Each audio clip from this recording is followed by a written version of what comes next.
right, good morning, everybody. Baseball and Coffee is back. It is Friday, November 14th, 10 a.m. in the morning. Eric Hosmer will be joining us in about 15 minutes. Hope everybody's doing great this morning. As Jared says here, how's everybody doing this morning? I hope good. It's freezing cold in the Northeast. Waiting for a warm day to winterize the house, but I don't want to go out there in the freezing cold. So we're waiting on that to happen. Eric will come on in about 15 minutes, and that's really when this thing will get kicked off. But figured we could do a little quick talk. There was a few things that popped up yesterday, obviously, with the MLB awards being a thing last night out in Vegas. So let's switch over to my main screen for a second, and I will pop up a couple of my main screen's being weird. This is yesterday's. Hold on, I gotta fix this.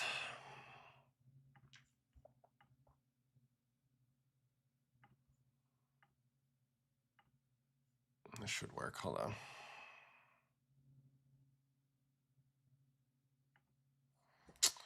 All right, we're gonna have to restart the old iPad. That's okay, no problem. But yeah, we're gonna talk a little bit more about WBC for a second. We'll talk about that with Eric as well, since he was a WBC champion. I've participated in 2 WBCs, hoping to make it 3 this year. So we'll definitely get into more of that. It's one of the more exciting events in the baseball calendar that pops up. So we'll definitely talk about that a little bit. Just waiting on this to pop up, and we're going to talk about who USA currently has committed and who might be looking to, clean it up. All right, here we go. Now we're back. See, I got the Kansas City sky view here just for Eric, so hopefully that'll be appreciated. We'll see. All right. Let's go and look at our image of our current Team USA World Baseball Classic commits as of last night, as PCA and Corbin Carroll joined the squad officially. So the outfield's all full, looks like, starting outfield. There'll be superstars on the bench, of course, because that's the nature of the WBC. But Bobby Witt was on the squad last year. He's at short. Every other one of these guys, Skeens, Cal Raleigh, Judge, PCA, and Corbin Carroll, this will be their first time with Team USA in the WBC, so that's pretty cool. Why is it saying offline? Oh no, mine's working. Okay. Got confused there for a second.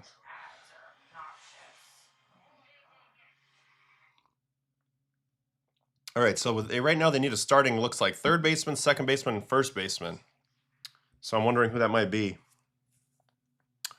And then this was the first team's MLB picks last night. These are they do this in world football, like the top 11. So it's Vlad at first, Keltel Marte at second, Bobby at short, Jose Ramirez at third, Cal at catcher, Shohei DH. Outfielders are Judgy, Soto, and Julio. Pitchers, Skeens, Skubal, Crochet, Yamamoto, and Fried. That's a pretty good rotation right there. And then Chapman and Duran made first team. So Juan Soto, Edwin Diaz has to settle for second team, which is right here. Here's the second team. Kurtz, Terang, Bichette, Caminero, Will Smith, Schwarbs, who actually finished second in MVP. So he ends up second in MVP and on second team all MLB, which is a little weird. Belly, Carroll, Armstrong, Christopher Sanchez, Freddie Peralta, Brian Wu, Zach Wheeler, Hunter Brown, Edwin Diaz, and Andres Munoz to round out the second team. I think it's a little weird that Christopher Sanchez didn't make it on that first team. Who would I knock off? Pretty tough to knock anybody off. Maybe Max. Maybe switch him and Max Fried. I don't know. That's a tough one.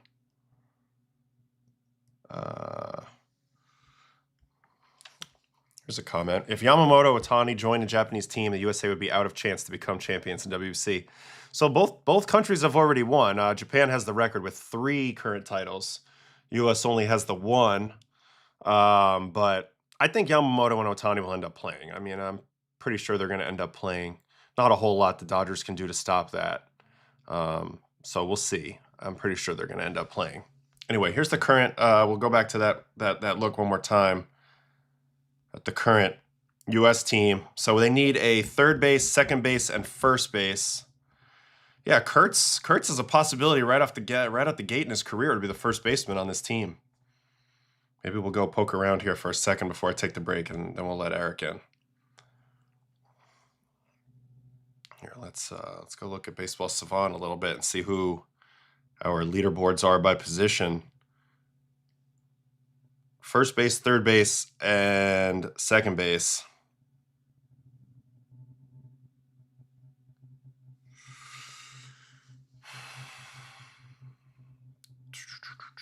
All right, so by first basemans, yeah, it would be Pete, Nick Kurtz, Bryce Harper, Matt Olson. Those are, and Freddie's going to play for Canada. So those are probably your main choices. Pete, I don't know if Harper's going to play or not, but then Kurtz is definitely in the conversation, and Matt Olson. So that's pretty interesting for first base for USA. And then second base, I mean, Jazz can't play, right? He's Bahamian. So Brendan Donovan, Brandon Lau, Bryce Terang, Nico Horner is probably a possibility. I mean, I wouldn't count out Marcus Semien necessarily. I don't know if Jackson Holiday will sneak his way on, but that would be interesting. So second base is a little more up in the air for the U.S. this time around. But they have some good options. Definitely some good options. Here's a comment. If they do it like the last WBC, then pitchers will be limited. It's not like Yamamoto and Ohtani will be pitching every game. I agree. I mean, Ohtani will probably just hit, if I'm guessing. I doubt they would even need him to pitch. They have enough really good pitching. But I think, Yamamoto, they'd want him to pitch, but he'd probably get like one scheduled start, shorter stint, something like that. It's a little tough, though, because the Japanese team takes it so seriously. So, like, if you're not ready to pitch 5 or 6 innings, I could see them literally passing over you no matter how good you are.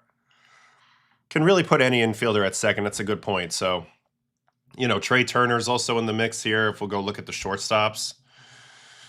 Corey Seager, if he wanted to play. Bo Bichette. Gunnar Henderson. I mean, there's a lot of good options. I'm just curious what everybody else would do at second base.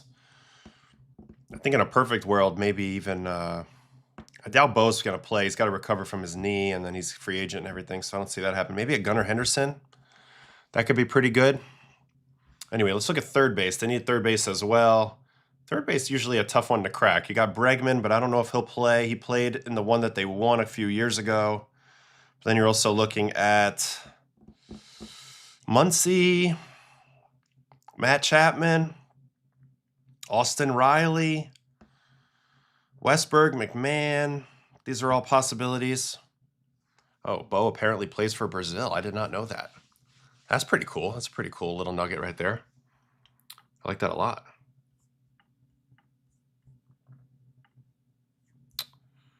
Let's see here. Brett the Met should get the start at third. I don't think he'll be quite... First of all, I don't think it would make sense for him to play anyway in the WBC this year. He's got to lock down his starting job at the Mets. So that makes a lot of sense to me that he probably wouldn't. But I don't know. It's a good question. At some point, we'll do a full WBC roster preview, every team, every nation.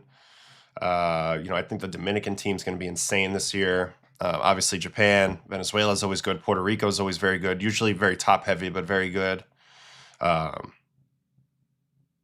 Korea's strong, but, obviously U.S. is tough. It's tough to make the roster. It's tough to figure it out. I mean, even a guy like Royce Lewis, who's down here at number 22 and probably won't play, wouldn't be selected. Like, there's a world in which he's one of the best third basemen from the U.S. side. So, I don't know. It's interesting to just think about a little bit who they might pick. And then, obviously, you have all your bench positions. So, how are we doing in terms of righties and lefties here? Carroll's a lefty, PC is a lefty, Raleigh's a switch hitter, and the other two are righties. So, we don't have any righty-lefty issues, nothing like that. So I think it'll be all good. I think it'll be interesting to see how that plays out. And in a minute, we're going to take a little break while I get Eric ready to come in. But I'll take a couple things in the chat here. Jay Farrell would like to see Chapman. Always been a big fan, Matt Chapman. So that would really be big for the defense, obviously. you know, he's a good hitter as well. He's definitely on the short list. I think it'll be interesting to see if, you know, what teams try to protest against their guys playing. That's always a little bit of a dynamic. I got told no once or twice throughout the years. I wanted to play every time I could in WBC, but sometimes they try to give you reasons why you shouldn't participate. You know, well, your spot's not guaranteed on the team, or you know, we really are not comfortable with the workload or stuff like that. But ultimately, this is such a fun event, and every player who doesn't play in it always regrets it. I know last time we played in it, it was so electric that when we got back to spring training, a lot of people were very jealous that did not participate, including like guys like Max Scherzer. So it makes me wonder, like, if maybe a more veteran type pitcher would want to get involved in this, you know, before it's too late, before their career's over and they can't get back in. I could see the U.S. actually having better starters this year with participation, but we'll just have to see. They've only announced Skeens, and that's it. So, yeah, that's about it right now.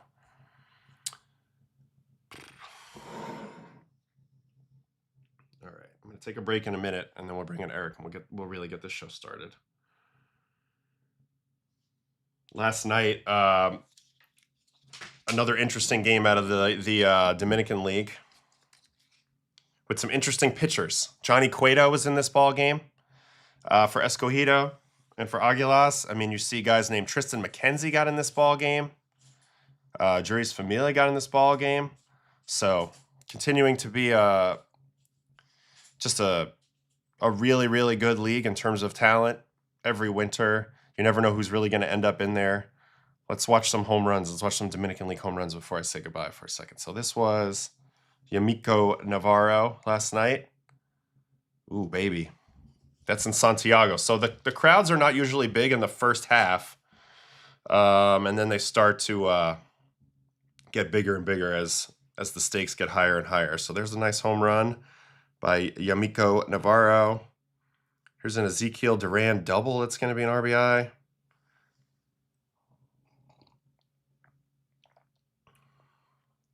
Place is electric, by the way. You're electric. Thanks, babe. Welcome. Let's see what else we got. We got another home run here. Oh, I love the multicolored seats in the stadium in Santiago. Very, very cool. Oh, wow. The bat didn't even drop until the ball landed. So just getting a little Winter League flavor. But if you look at the box score from this game, like I mentioned, there were some dudes in here. Tristan McKenzie pitched 2 innings, 1 hit, 2 walks, 3 strikeouts in relief. Former Game 1 starter of the postseason for the Guardians. Juris Familia, who we all know, you know, if you're a Met fan, look at this career, all the way going back to 2012, pitching 561 games in the big leagues, still pitching down in Dominican. This is a guy I played with on the Mets right here. Steven Nagosic. No-go. He was with us in 22 and 23 with the Metros, so he's down there looking to get scouted, do his thing, and then, you know, some people just have had a long enough career like Mr. Johnny Baseball, Johnny Cueto, since 2008 was in the big show, still pitching in winter ball. So didn't play in the big leagues for the first time this year in a long time, 2025. But you can see he's been around forever. He actually was a teammate and World Series champ with our special guest today, Mr. Eric Hosmer. So, all right, that's enough of the Winter League little look around for the moment. Let me check the standings real quick in the Lee Dom. Águilas 14-3, way ahead. Toros, my squad 9-9 is the next best team. All right, let's take a little break. I'll put back on the loading screen, and then we will bring him in. All right, have a good one. See you in a bit.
All right, we're back here on the main screen. I'm just going to paste Eric into the browser here for a second, and then we'll have him and we'll get rolling on the show, everybody.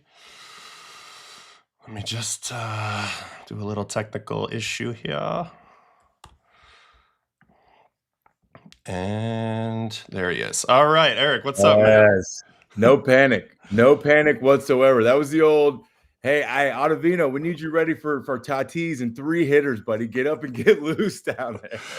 That was literally what that was right there, 100%. Oh, man. Dude, I don't even want to say what's on my mind right now because I should be wearing the hat that you sent me, but I love the beanie, dude. I love the beanie. Oh, it's I need all to good. log on to the website and buy some merch because you got some badass merch. We're gonna do a new drop on my birthday on the 22nd. But Okay. right now everything got sold out. We only put a little bit on there, but people liked it, so it's cool. Really cool that they supported. Awesome. So I'll tell that story real quick, man. I feel like I'm stealing your show before you get started. All right, you're great. So I'm out here new to the Northeast, obviously. So I'm doing some random hits at the at MLB Network, which is pretty fun, by the way, man. I really enjoy it. So I go on MLB Now with Brian Kenny, who's way different than I thought he was as a player, watching him in the clubhouse all the time. And I got to see your hit with him every Friday. So he gets done, he comes back to the desk, and I'm like, damn, that was a badass hat, dude. Baseball and coffee. And BK's like, yeah, man, I was thinking the same exact thing. I should hit him up and get some of those. And I'm like, all right, sweet. So he told me he texted you saying, hey, man, everybody wants those hats. And then you got it to me the next day, which was awesome. Yeah, well, I mean, you're close enough to me. I won't say exactly where you live, but you're close enough to me, and we go up that way sometimes to go to this fruit stand, this like vegetable place. And so we were like, hey, I'm on the way anyway, might as well drop it off. So I'm glad we were able to do that. Dude, that's awesome, man. That's awesome. We'll have to get some breakfast, our family, your family, and then maybe I'll snag a couple of beanies from you. That's perfect. I love it. Well, so I know you came back from school drop off. How's life with the 3 kids? We just went from 2 to 3 a couple years ago. I felt like that was a big difference. Buddy, 2 to 3 is no joke, man. Oh my God. And all 3 are under 3 years old, man. I know. So Casey and I wasted no time.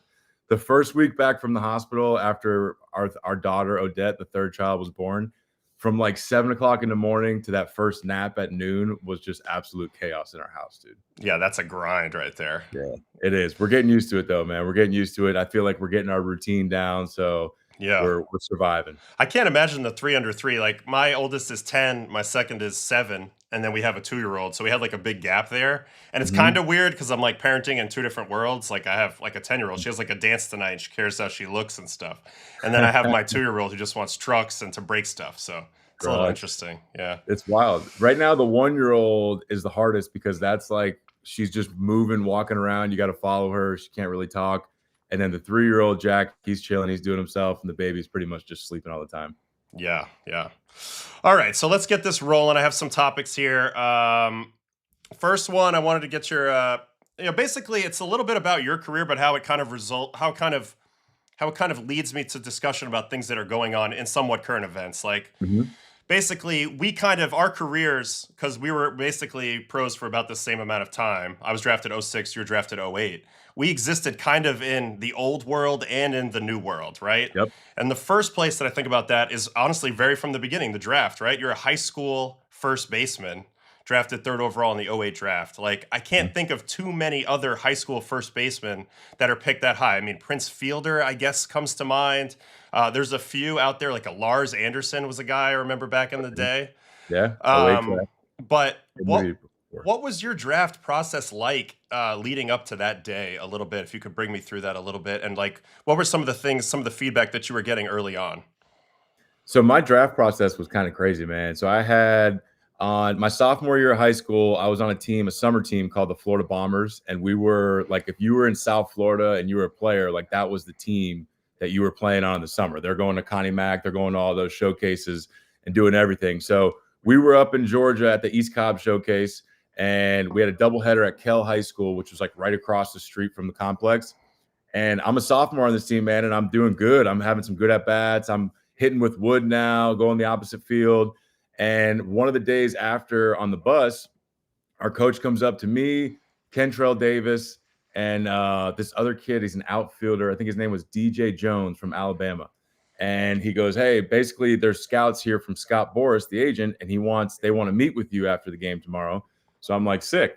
So we meet with them. They come, they do a meeting at our house, and then we agreed for them to be our advisors until senior year of high school. Get drafted 3rd overall. We take it all the way down to that August 15th deadline. And literally one of Scott's guys there are at my house, and midnight happens.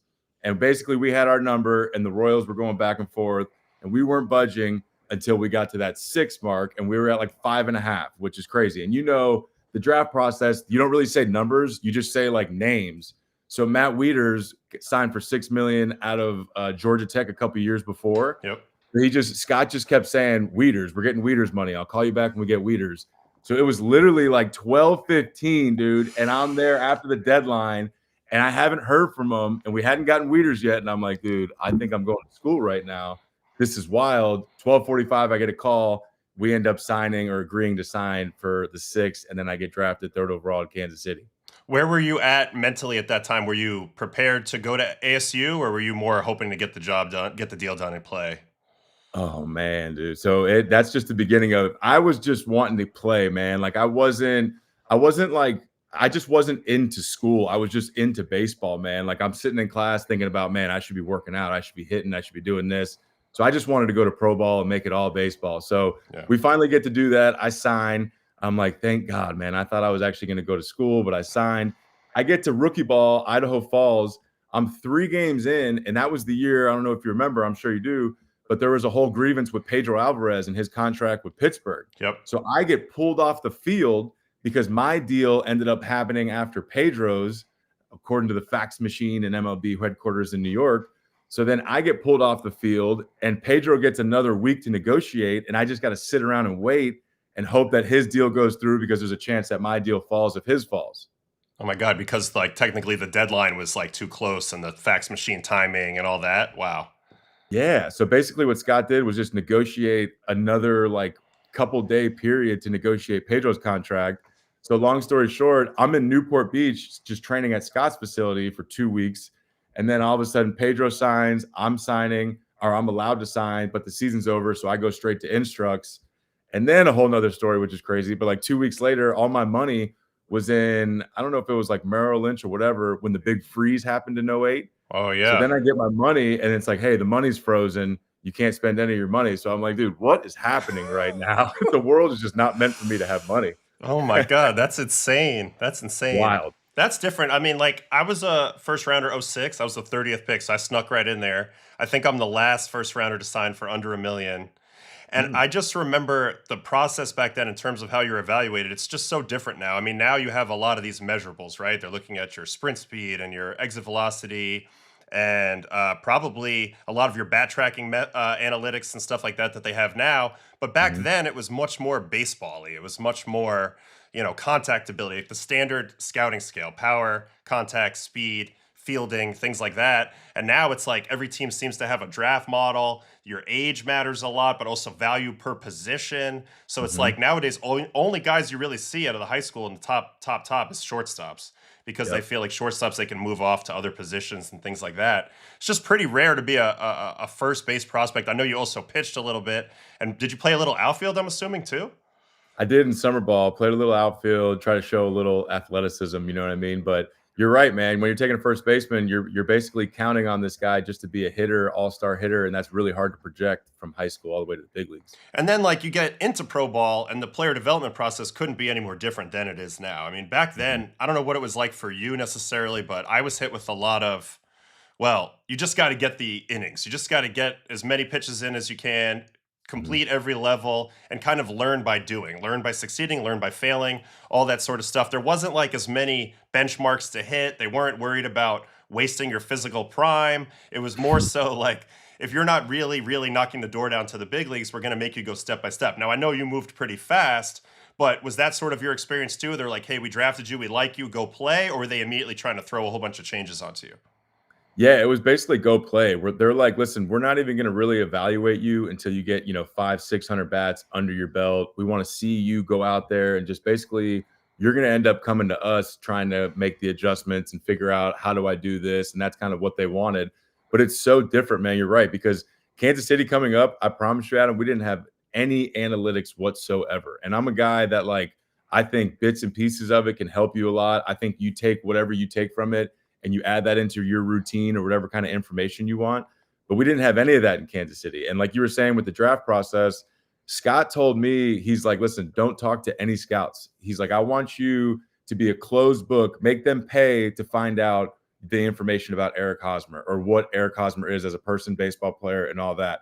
You go to a showcase now and you throw on the mound, they got your extension, they got your RPMs, they got your spin rate, like they got everything now. So you're right, it's just such a different process. Yeah, totally. It's just so, I don't know. It's like back then there was a lot more like suggestive type coaching. Like people would be like, "Hey, why don't you try this and see how you like it?" And now they're like, "Oh, like for example, the guy Murakami who's coming over from Japan right now. Now he's a little more of a finished product than we were out of the draft, obviously. But like we know about his swing and miss versus 93 plus mile an hour pitches. We know about his exit velocity. We know about his defensive record. Like all those things are being used. All those tools are being used, and they're putting those into algorithms to try to decide what his projections are going forward in MLB, where I feel like back then they were just strictly looking at physical tools, which is sort of the same thing as looking at exit velocity in a way. It's like if you have power, then that's going to show up in that. If you have speed, it's going to show up in sprint speed. They were just measuring it more now, and it feels like all that gets put into a formula, whereas before it was much more eye test, and it was much more, all right, let's just sink or swim. Like, let's go out there and sink or swim, basically. And I just think it's interesting now. Yeah. It is, and I think with hitting is so far behind pitching, man. And I know it's catching up a little bit, but like, or maybe people thought it was early on with torpedo bats, and then that kind of faded away. But I just feel like with pitching, so like take Roki Sasaki, and then the I forgot the guy's name you just mentioned coming over, the shortstop that can hit. So like Roki Sasaki, you can just look at his stuff and the metrics on his stuff, and I feel like as a pitcher, like if you're spinning the ball at, 3,300, whatever it is, and you're throwing 96, 97 miles an hour, like there's so much conviction that if you get this ball to the top of the zone, it is so hard for this guy to hit. And then you do your homework and you see this guy's not hitting heaters. So like it just gives the pitcher so much conviction to the point where I had some teammates come back and they're like, this guy's not supposed to hit this pitch. I threw it, exactly where I wanted it. How did he hit it? Why did he hit it? And it's like, dude, it's the major leagues. That's going to happen. But that's where pitching, in my opinion, is just so far advanced or ahead of hitting. Yeah. So, I mean, obviously the velocity is the first thing that really trended up throughout our careers. That's like the first major change that happened. And then people starting to use the top of the zone. Like if you're a pitcher, you're able to initiate the action. So we have the first say, like we get to give you what we want to give you until we fall ourselves into a hole, and then we have to give you what you want to get. But for the most part, like we get to dictate. And I feel like that is sort of the ultimate quiz that never ends for a hitter. It's not just velocity, as we see it's gone up over time. Jeez, my alerts are so loud. It's not just velocity that goes up over time, but it's also the amount of pitches. Like that's been one of the biggest changes in the last few years. And I have a board here for that. Pitching arsenals are getting bigger. So now, not only is it can you cover low fastballs, sink with sink, can you cover four seamers at the top, it's also guys are going east, west, fast, slow, and everything in between. And so if you're a hitter coming up in today's world, I mean, I guess you use a lot of the analytics for personal player development. Like how do I develop multiple swings? How do I get comfortable covering different pitches? But in the real time, in the moment when you're striding to the plate, there's no way you want to have this many thoughts in your head. So how do you simplify those things? What would you say to that? Man. Well, that's the biggest thing now that tough is these guys, their ability to throw the three different fastballs. I mean, you can throw a four seam, a two seam, and a cutter all with legit movement. Like that just makes life so much harder. As a hitter, if I can eliminate a third of the plate, or, like for me, I had some success off of Kershaw because Kershaw really didn't really have anything going into the lefty. What made him good against the righties was that back foot slider he discovered, but like he didn't have that back foot to the lefty. And for me, that was devastating. Anything coming into me is where I did not have, much success. So I think that's where hitting has gotten so hard that we see the velocity jump up. There's different fastballs. And let me explain, obviously, but like a 98 mile an hour fastball with less spin, or maybe a guy with less extension that doesn't have the extension, is going to be different than the guy with extension than 95. So with extension with 95-mile-an-hour fastball. I feel like now pitchers have identified how good their stuff is and what type of guy they are. And then now they've also identified the hitters and their flaws. So for instance, or for example, coming up, I felt like pitchers just tried to sequence me in the minor leagues in my first couple of years. Like, go boom, fastball, fastball, curveball, or fastball, curveball, fastball. Now, when I got to the NL West, I noticed like towards the back end of my career, I faced the Dodgers and I just got 9 straight cutters. So like no sequencing, we're just going to go right to your holes. And until you prove that you can not, or you can execute these holes, we're just not even going to mess with anything else. Because you know how it is, Adam, there's sometimes where that guy, I can't hit a cutter or anything hard in. And all of a sudden the guy hangs me a changeup or a slider. He did me a favor. Like towards the end of my career, I felt like I wasn't getting those favors anymore.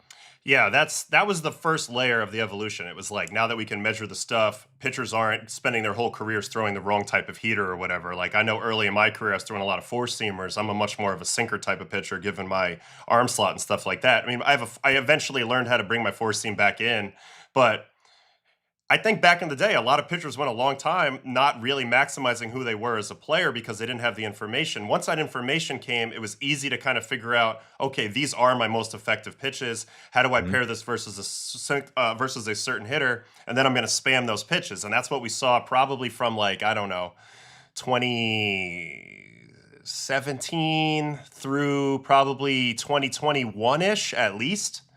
And then I thought from there, as hitters started getting better at anticipating things, because they started understanding what the metrics meant themselves, like, I can look at a sheet and I can say, Ottavino's slider has 18 inches of horizontal, and you know what that means. So then you can start to anticipate better. That's when the pitchers were like, okay, maybe I can't just spam this over and over and over again. That was, to me, that was a second revolution that's sort of been ongoing now, is now it's more cat and mouse again, because you can now cover even my outlier pitches because you've had no choice but to learn how to. And now it's a matter of, if we can cover up and in fastball, let's go use effective velocity. And now can you cover low and away something soft? And then now we're back and playing baseball again. So it's all kind of coming full circle, but in a scary fashion because all the pitchers have insane movement and velocity to go with it. Yeah, that's what the information allows. The information basically allows the hitter and the pitcher to know what you have to execute to be successful. So like that's the cool thing now with hitting. They have these foam balls and you can go in the machine and crank the machine up to 110, 115 miles an hour and the balls are soft. So you're not going to crush your hands or whatever. So if you're in the bullpen and I'm getting ready, I can just go crank the machine up to whatever your metrics are with the slider. And that's how I can try to simulate an at bat before that first time facing you. So instead of having to go see, 1 or 2 at bats off of you, that kind of gives me a little sneak peek preview of kind of what your stuff is looking like. Have you ever used the Traject machine? Yeah, the Traject. The Cubs had it my last year. We had it in spring, and then in Wrigley, it's pretty legit. Was it still the hard balls at the time, or was it the soft balls yet? No, it's still the hard balls, but I think what helps you a lot is like you can kind of get your timing down. So now you're mixing the stuff, the spin, and then you're able to time like your release point or your motion or something like that. Yeah, when it first came to the Mets, that was the first team I was on that had it. I guess it was 2022, the first time I saw it. Most of the guys at that time, because they were still only using the hard balls, now they actually have a softer ball that can still mimic all the same shapes. So it's, to your point, you can practice more without feeling the pain, which I think is a much better option for a hit. Nobody wants to get blown up an hour before the game. No, but guys were using it for timing. Guys were using it to just make sure that they saw the shape the way that they thought they saw it. Like if you're facing a Corbin Burns cutter or whatever, let's go look at 10 of those so I have a better idea of where I got to get my barrel to and stuff like that. But we have a quick question in the chat, though. What pitcher did Eric hate to face the most in his career? Oh, man. Man, I know early days, Matt Thornton, he was a lefty reliever with the White Sox. He was just, oh, man. That was really like the first time I saw a lefty with velocity. You know what I mean? Like lefties, it was kind of the soft tossing lefties that would thumb. And then I got to the big leagues my first year, faced him in Chicago, and I was like, dude, I do not. I tried to go foot down. I tried to go no stride, and I wasn't even close to hitting this guy. You're just trying to put it in play at that point. Exactly, dude. I was from 0-0. I was in there just battling for contact. Yeah, I mean, I've had that experience on the other side where I'm like, I can't get anything by this guy, so I'm just going to try to get it over with on the first pitch. Go ahead and hit it. I'll save my pitches, and we'll see what happens. Did you have a guy like that you just couldn't get out and he was the one guy? Well, there was a couple, but Brandon Belt owned me bad. Really? Like at one point, he was like 7 for 7. And I realized that I was trying to throw him down and away, and like I should try to pitch him up more. But like by the time I tried to make the adjustment, I wasn't executing it. So I was like walking him or getting into a bad count, that sort of thing. So Well, he's really disciplined, man. He's a guy I feel like he's looking in like a keyhole. And if he's not seeing the ball there, he's not swinging. yeah, totally. All right, so staying on this hitting topic for a second. So we saw in the World Series this year, we saw the Blue Jays as the representative of the AL team lead the playoffs, lead the postseason in runs. They had by far the best offense. Obviously, they did not end up getting the job done. They lost in Game 7, which I'll talk to you about in a minute as well. But we did see a little bit more of a two-pronged approach from their lineup. Like they had some power. They weren't quite the 2015 Royals team that was mostly contact that a lot of people were comparing them to. They were similar to you guys in that they put the ball in play, but they also had probably a few more guys with some thump to it. So I feel like that is sort of a different approach than what we've seen from a lot of teams lately that have been more thinking, oh, the postseason is all about hitting home runs. I feel like the two-pronged approach took them pretty dang far, and I'm wondering if you think we'll see more teams copycat that style.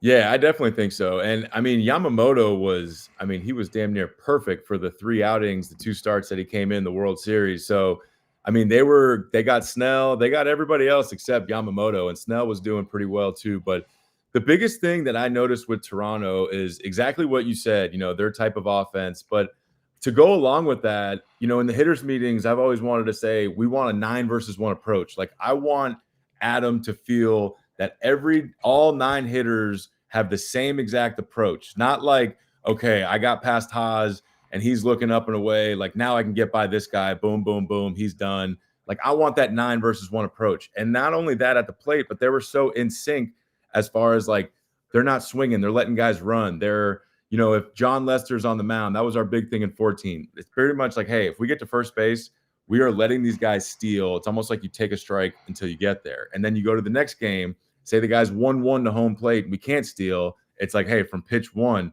I don't care if Gerard Dyson or Lorenzo Cain's on first base, be ready to hit that fastball. They're not going to want to bounce something.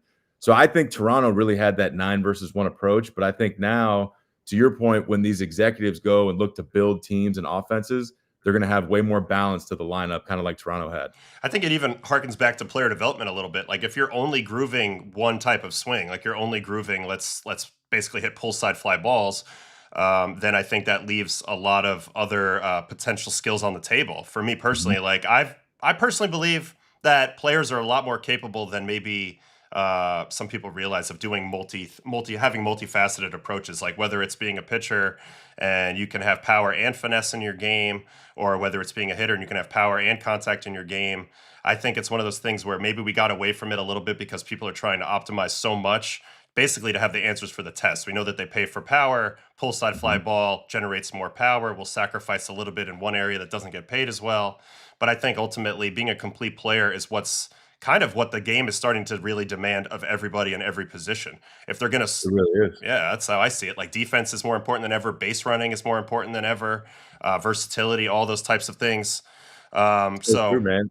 Like as a player and a team, you have to have that adaptability.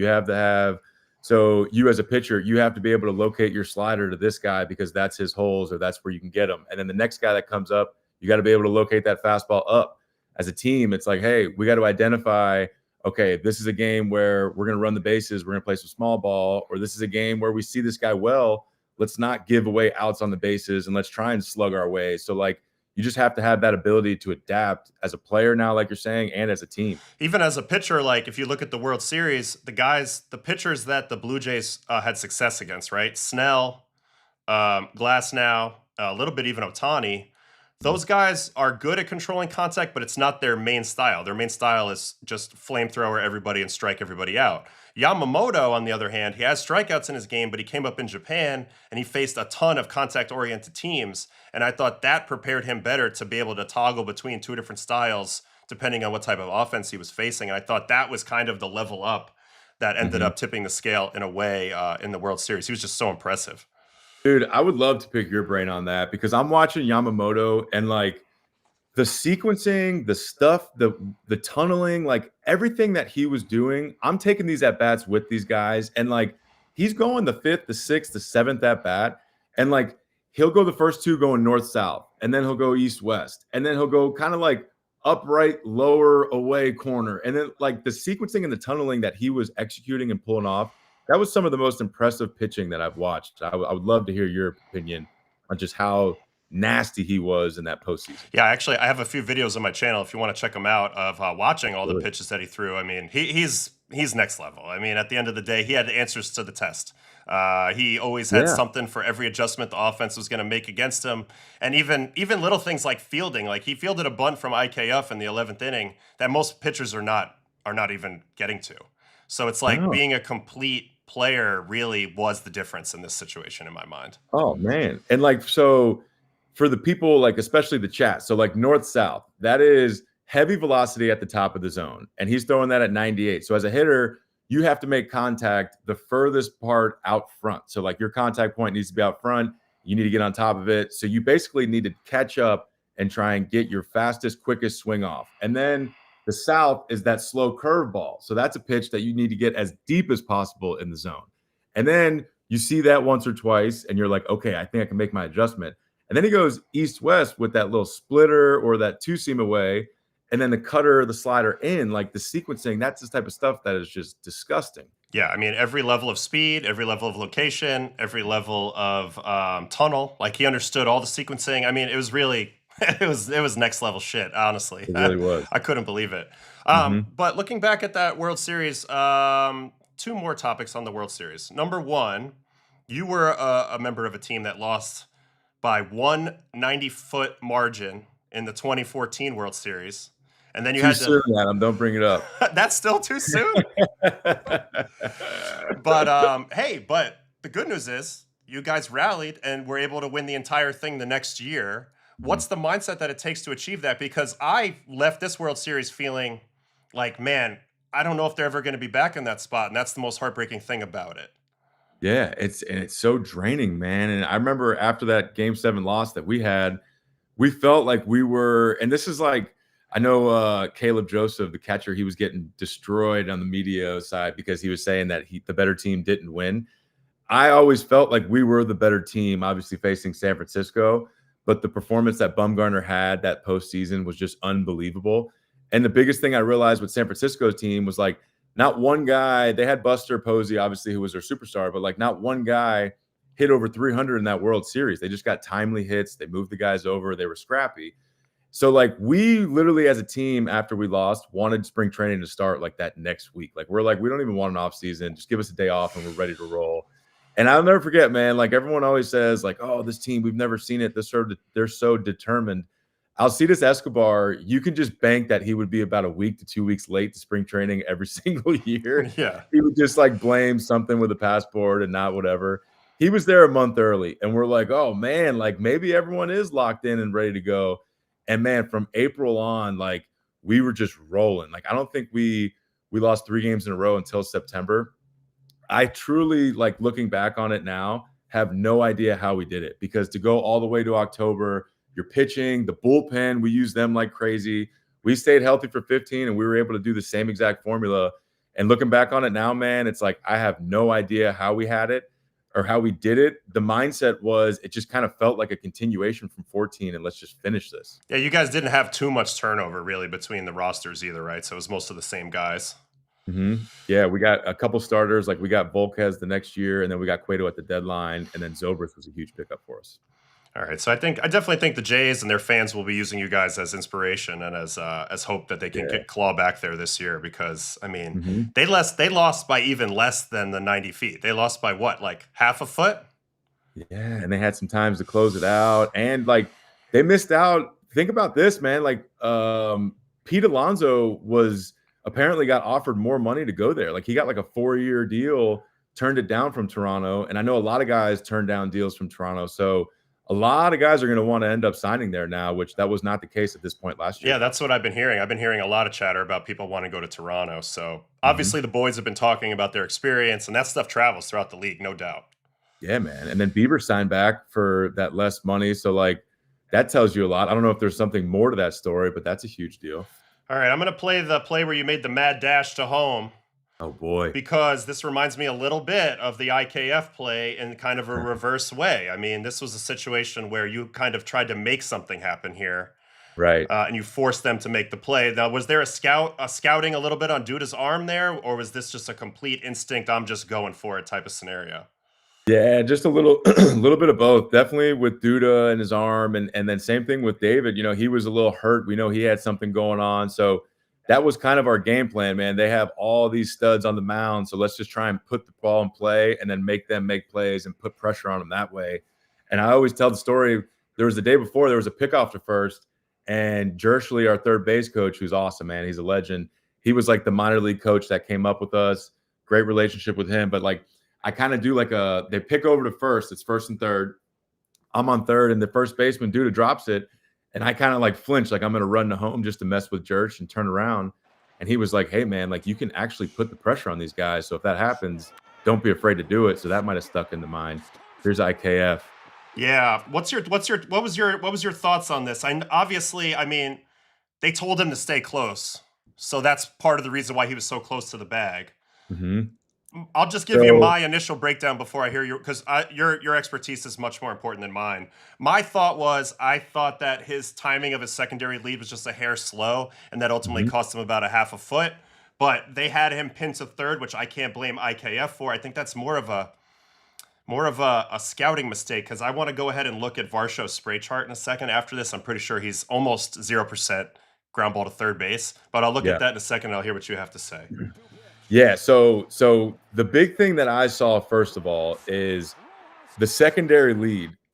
Every other base, right? You're taught to hop, like you hop, hop, hop. Yeah. Third base is something new now where a lot of teams want to continue that hop instead of kind of turning your body, walking towards home. So the difference here between the hop, which is what IKF did, and then the turn your body and walk towards home is when we were in Kansas City, you almost want to, as your front foot as a pitcher lands when you're going to throw the ball, I want to time my foot the same amount of time as your release point. So that front foot, and then you're releasing the ball. So I want my right foot or left foot, whichever your plant foot is, I'm trying to time that as soon as you're releasing the ball because I want to time if I'm going on contact, boom, I take off. If it's not, nope, I can plant and get back. So I think exactly what you said. IKF was doing the hop. Yeah. And I don't think he had much momentum going that way. So I think he made his decision late. Yeah, that's my only beef. Like, if you look at the replay here from the top, like, he lands now. The ball's already in play. So to me, he just cost himself a half a foot. That's my only technique issue with it. Obviously, the coaching staff is going to set your leads, and I thought maybe they played it a little conservative. I don't know. There's something about base running, to me, that is an instinctual art. I mean, granted, there are, like, rules of thumb at every base: freeze on a line drive, don't watch out for the ground ball back to the pitcher, pick up your coaches, etc. But would you agree that base running is in a large part instinctual? Absolutely. And just like you said that you felt it was a little conservative, and I agree with you 100%. Because if you're the Toronto Blue Jays, that's your report, your scouting report heading into the series. If we're going to beat the Dodgers, we got to press the envelope a little bit. We got to be aggressive. And again, like, to go real quick, if you can go back to that, look at Max Muncy from that bird's eye view. Like, Max Muncy, you should be getting a lead. Like, third base coach, I'm your eyes. I'm looking at the third baseman. If you hear me at all, just sprint back and dive to the base. If Will Smith and Max Muncy have the cojones to pull off a back pick when Game 7 of the World Series in that situation, that's fine. But I think they're not going to do that. No, there's no way. No. So, like, your initial lead for IKF, I need you to get off a little more to the point where make Max Muncy hold me on like a first baseman. Yeah, force him to get off the line a little bit and then take away his ability to cover the field a little bit. Absolutely. Absolutely. Like, I know it's like you're giving the lead is however much the third baseman's giving you, you're giving him. But this guy's got to turn his head, run to the bag, turn his head again, catch the ball. Like, you can get more on that secondary lead. And again, man, you're pacing the Dodgers. Be aggressive. Put the pressure on them, man. Like, that's the way. I mean, it's so easy to say now, and I hate it for IKF because it becomes like a subject, and people that don't really know the game much try to break it down, and it's like it's not fair for him to do that. But it was the same thing with us in 14 about whether or not Jershly should have sent home Alex Gordon on the inside the park potential chance there. Yeah. Exactly, and it's like, man, like, I hate that this is even discussion, but I it think is. I think Crawford hoses him there personally. Big time, dude. Anyway, I mean, like, this is something that would have had to been scouted ahead of time, like where Varshaw's balls go. Like, if you see on the Mhm. spray chart here, there's really nothing straight down the line. I mean, there's one hit that's over here. Let me see what this even is. Let's see, just out of curiosity.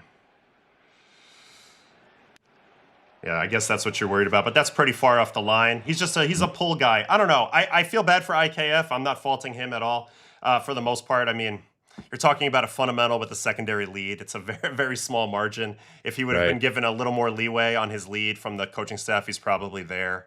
So I don't know. I was just curious on your perspective on it because you had your similar mad dash to the plate, obviously, that in 2015. So Yeah, I just think the style of the secondary lead, man. I think the walking lead allows you, it gives you time as a base runner to be like, okay, I'm taking off or I'm going back, to where the hop secondary doesn't really give you that time. yeah. All right. Well, good. That's a good. It's a good breakdown. I'm very happy to get your opinion on that. That's something that's just. I just keep thinking about it, man. I couldn't. If I was on that team, I would have a hard time not thinking about it. You know. Oh, man. I mean, and then so there, I think I either saw it on a show or heard it. There was like it's the golden pitch or whatever, where like each team has a chance to win the World Series on that pitch. And it happened like 6 or 7 times that game 7, which is devastating. Yeah. But like, how about the homer to Miggy Rowe, right? Like the slider, is that the pitch to him if you execute it low and away, or is it like, don't even mess with that? That was a bad mistake. Well, to your point with doing the batter a favor, that's what happened in that situation. He actually hooked a slider earlier in the game in a similar location, pull side for a hit. We didn't know how he was actually hurting before that game and almost didn't play. We didn't know that. The Blue Jays didn't know that. But he didn't have the ability to really catch up to a good fastball that game. So sometimes as a pitcher, you just go about your business normal, but you don't realize that you're doing the batter a favor. I've been in that situation a few times where I've given up a hit to a guy and I've said, "How'd you hit that?" Afterwards, if I knew him, and he would say, I literally eliminated your other pitches because I knew I wasn't hitting them. And so Wow. you did me a favor by throwing me that. And I think that's a little bit what happened in that spot. I feel like that right there is such a moment like of development in the big leagues, is like, okay, like at what point as a pitcher do you, like, you always trust your stuff, but at what point do you then have to like now convert to pitching to the report, right? Like if I'm Adam Montevino and I trust in my slider, no one can hit it. Say this guy's hitting 600 off the slider, but he's hitting, a buck something off your third pitch. Do you still have the confidence, or is it ego to continue to throw that slider? Or do you go and execute that third best pitch because that's where his hole is? You know what I mean? Like that's the balance. I never really liked to give the hitter any credit until they showed me that they could hit me. So, like at the beginning, I would usually just go status quo with everybody and just try to read the at bats, like, and almost take the scouting out of it, pitch to strengths. And then over time, you realize what they can do, and then you have to pitch a little more carefully. But I don't know. That's everybody goes about that a little bit differently, and I think, oftentimes if I go status quo for long enough, I'll get clipped one time before I realize I need a switch. So it's nice if you have a radar where you have to like move ahead of that strategy a little bit earlier, but not always. So, all right. So moving on. First time I ever faced you was actually in Omaha. Really? I pitched against this squad that had Lo Kane, you, Moustakis, Clint Robinson, Giovitella, Paulo Orlando. And I Dude, what pitched a against you squad. guys April 22nd, 2011 in Omaha. Wow, dude. It was probably freezing that night in Omaha. Yeah, the matchup was me versus Mike Montgomery. Oh, Monty. Dude, Monty was a huge prospect in the minor leagues. He ended up having a good career in the big leagues, but yeah, he was nasty. Yeah, he was gross. And I just remember actually, because you guys had a lot of hype at that time as like the farm system up and coming, right? I mean, between you guys, the obvious guys, you and Moose, but also, Lo Kane, Escobar had just gotten up there a little bit prior, I believe. Some of the pitchers, Giordano Ventura, etc. What was it like feeling a little bit of the anticipation of you getting to the big leagues? Like, did you feel that? Was that palpable? Obviously, I know there was a big crowd the day you debuted, but was that palpable, you think, on the whole journey of you getting called up? Yeah, man, it was sweet, man. It was awesome, and I think something for me mentally that took a lot of pressure off me was it was always known that the group of minor league guys, those guys you just rattled off, those were the guys that were going to kind of come up to get Kansas City back in the postseason. It had been since like 1985, so it wasn't like, all right, Eric Hosmer or Mike Moustakas is going to come up and that's going to be our savior and he's going to be our guy and all that stuff. So I just felt like I was kind of the first arrival of that pack, and I think that really took a lot of pressure off me. There was guys that are already up, like Alcides Escobar was up, Alo Kane was up that year before. They came from the Milwaukee trade. We would see those guys in instructional league and then like the winter development stuff. So I knew a couple of those guys before getting called up, and I think the biggest thing was just kind of what I said before. Like mentally, I didn't put the pressure on myself thinking it was supposed to be me to save it. I think it was like I was just the first guy of this group that's going to come up and save this team. I think it's just really cool because like a lot of teams are in that world where they're looking for like kind of a critical mass of prospects to kind of graduate to the big leagues at the right time, and then they can go layer in some veteran signings, and then you kind of are cooking with gas all of a sudden. They're not really a big market where they're going to constantly be replenishing the big league team all the time, so they have to kind of come through in waves. But it's like a big deal. Like you got to hit on those guys. You got to make sure that those prospects that you have coming up are the right ones. Otherwise, it's going to fall flat on its face, and you're going to be repeating the cycle for another 4 or 5 years with no luck. Dude, no doubt. I think that's the biggest. I think that's the hardest, not the hardest. I think that's the biggest separation when it comes to GMs, good and bad GMs. I think there's a prospect status that these players have to, I would say, that first or second year in the big leagues to where that prospect status kind of fades away. And you have a window within those year, 2 years, whatever that is, to either, okay, this is our guy, or we need to like identify maybe he's not our guy. Maybe mentally it doesn't fit our system or doesn't fit what we think, and let's get something back as quick as we can or whatever we can get back. Like I look at Atlanta and like that one deal with Grisham and they got Sale back. Like deals like that, like I think that's where you have to identify this guy's getting a lot of hype. He's a top 10, top 50 prospect, whatever it is. Like let's go ahead and identify and cash in and get our return back as soon as we can. Yeah, timing is big for these franchises, no doubt. Yeah. Oh yeah. All right, moving forward, we are now headed towards one of my favorite events in all of baseball, which is the WBC. Ooh, I love it. You were a part of the United States team that actually got the job done and won. This is your big moment in the WBC. After Jonesy tied it, you go 2-run home run right here in San Diego to give the boys the lead over Venezuela. Yeah, that was a hit and run right there. Old Jimmy Leland put on the hit and run. Hit and run right here. How about it, huh? Well, you were ready for that fastball, I'll tell you that. Yeah, I was trying to hit a ground ball to short. I sure was. Hey, that's where a good approach, sometimes happy accidents come out of a good approach, right? That's it, man. That's it. Yeah, that was Jimmy Leland was our manager, dude. Old school guy. This dude was smoking heaters with his cleats on in the dugout. He was a legend, man. But that was such a cool deal. The WBC is awesome, dude. Yeah, can you talk a little bit about your experience for a minute? I'm so fired up. I played in the last one. We lost to Japan in the final, obviously, but I'm excited already for this new one. I mean, last night we had PCA and Corbin Carroll commit to the team at the MLB Awards. So the outfield is set. It looks like starting outfield. Still a few more positions to fill out, plus the pitching staff. But I'm excited, man. I think this event's only getting better and better and better. Oh, dude, it's great. It's awesome, man. And I can tell you this because I know you were on the team the years after, but our group the year before those 3 years, we were bitter, man. We're like, dude, we should be able to defend our title, man. What the hell's going on here? All the you got all the superstars want to play now, so now they get to go do this thing. But in all seriousness, man, it's so fun. Obviously, the pitching is the hardest thing, but this team, man, like they can. I mean, if they have Skubal, Crochet, Skeens as their top 3 guys, how cool would that be, man? To just watch that.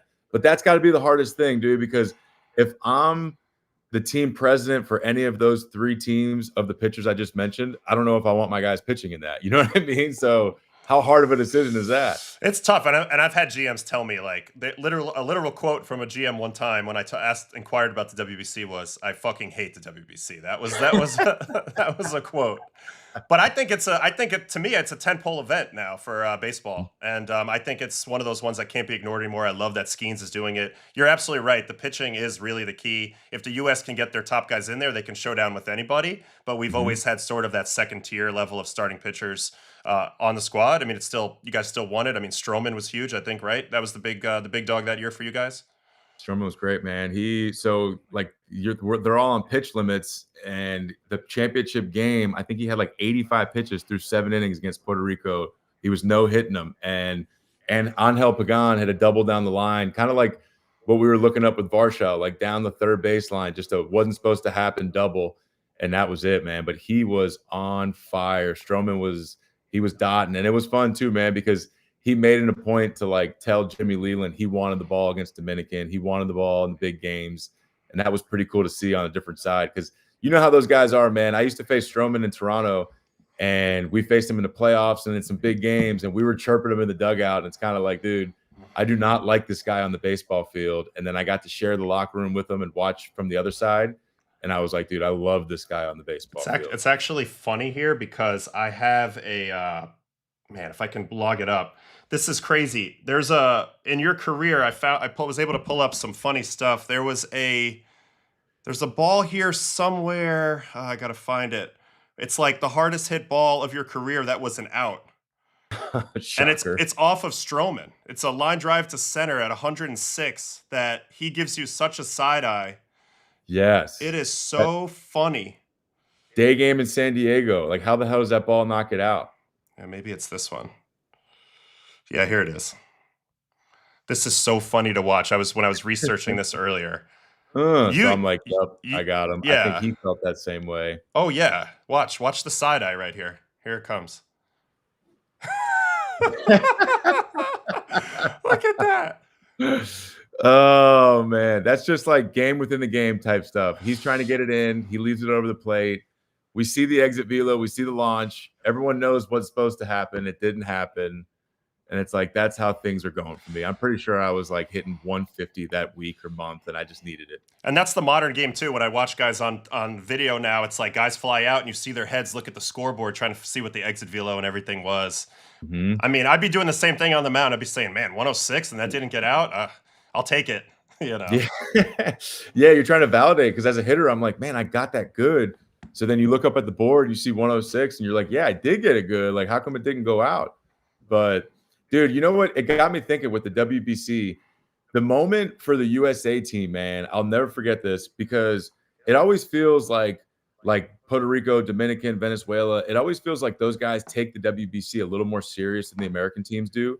And I'll never forget, man, and we were playing that year, and we were playing against Puerto Rico, and Ian Kinsler said something in the media. I forget what he said. It was basically like they have a different style of baseball than we do, right? Like, I think their big thing, they shaved, or they dyed their hair blonde that year. So like Correa would steal a base. Yeah, like Correa would steal a base and like take his helmet off and rub his head to the helmet, or rub his head to the dugout. And that was their thing. Like, they were just animated. And Kinsler was just basically saying it's a different style than the USA team. So they went, and Puerto Rico, like, they were not happy about Kinsler saying it. And they were kind of popping off in the media saying a bunch of things. And I'll never forget, dude, that kind of rallied us as a USA team to where, like, Kins, dude, like, we got your back, bro. Like, let's go out there and, like, let's fucking do this. You know what I mean? Like, we got your back, whatever.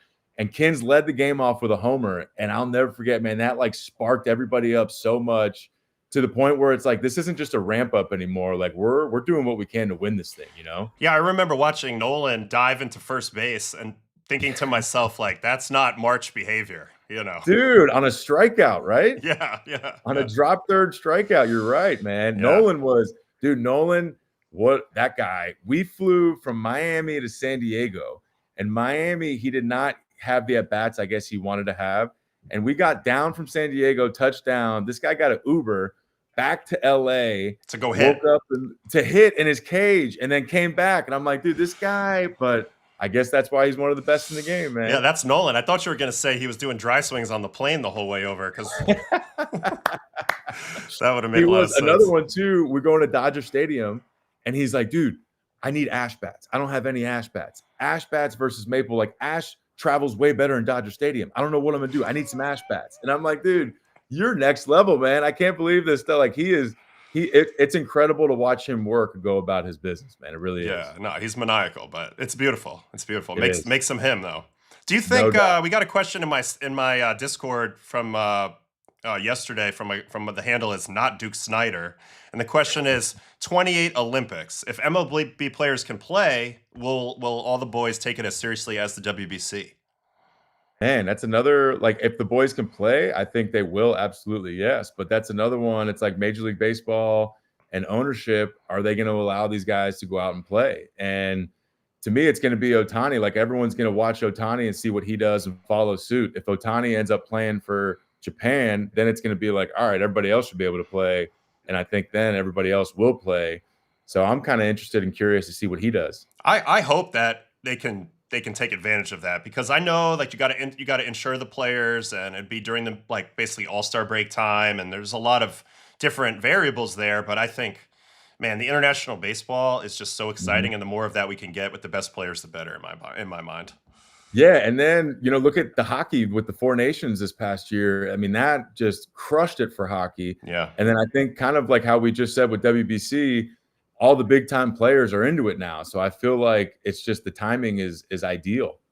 Yeah, I totally agree. I think, man, I hope that it works out. I mean, I mean, now that I'm on the fan side of it, and I don't have to think as much about how I feel every day or how guys feel and what it means for my team. I don't know. I just think as an entertainment product, it'd be great to have the Olympics be the real deal with the real guys. Would love to see it. All right. Shifting gears for a second.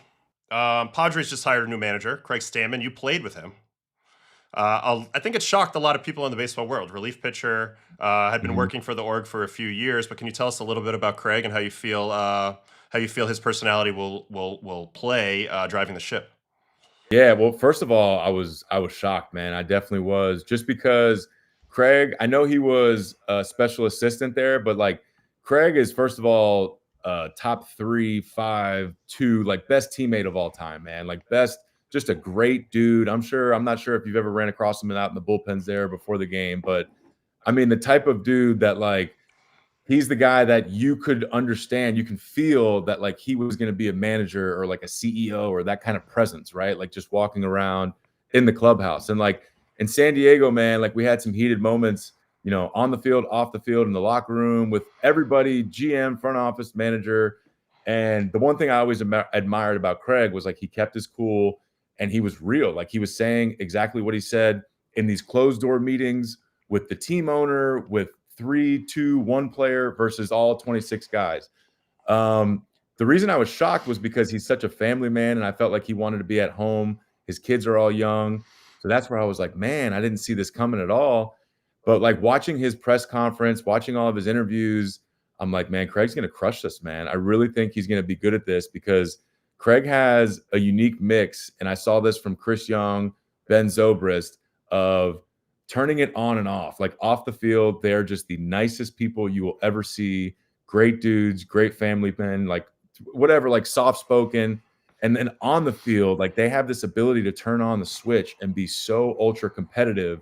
And you see this fire in them that you're like, man, like I did not see this at dinner last night when I was with you and your family, but I love this. And like it's firing me up. So I think Craig's going to be good, man. I think Craig, having the experience of being teammates with Tatis and Manny, I think they have the respect from Craig. He's going to be able to have conversations with those guys. I think now when you look at it long term, when Manny and Tatis, they're not there yet, but when they get kind of towards the back nine of their career and it's like, hey, we need to get you off your feet a little more, he can have those conversations with them.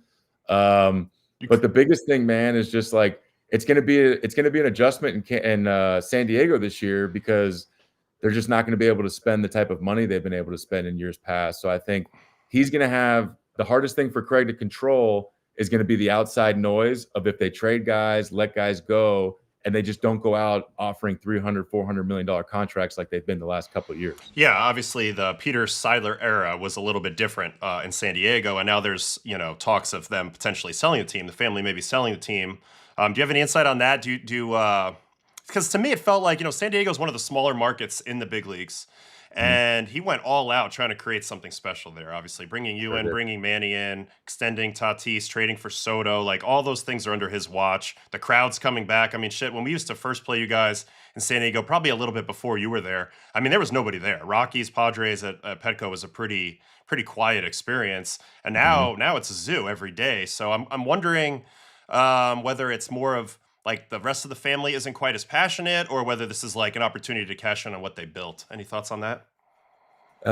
Man, I don't know. Well, first and foremost, it kills me for Peter. Obviously, he's passed away because Peter, like you said, man, like he took it amongst himself. The Chargers left San Diego and went to LA, and there was no soccer then. So like it was the only sports team in town. And he like took it amongst himself to be like, I'm gonna make this like a next level experience for these fans. And he sure did. Like he spent the money, the in-game experience at Petco Park. You can speak on that, was unbelievable. And he really understood, the downtown San Diego demographic. It was a younger crowd, and he would always have stuff in that park behind center field. So like he did a great job. I don't know what the family's plan is. I don't know if they're just if they're not as into it as Peter was, and they're just trying to cash in on the investment or whatnot. I don't know if you know any of these big time hedge fund guys out here in the Northeast, because I would love to buy that team and be a part of that situation. Because man, like Petco Park became one of the coolest environments in all of baseball. And I got to see it firsthand. Like you said, I signed there in 18 and 19. It was like an away team's destination. Like if you're on the Mets, the New York fans are coming for vacation, and you're going to see blue and orange in the stands, and that's it. So from 20, we had COVID year, which was obviously nobody in the stands, but that's when we started to have a little bit of success as a team. Then 21, it's like, all right, 30% capacity, half capacity.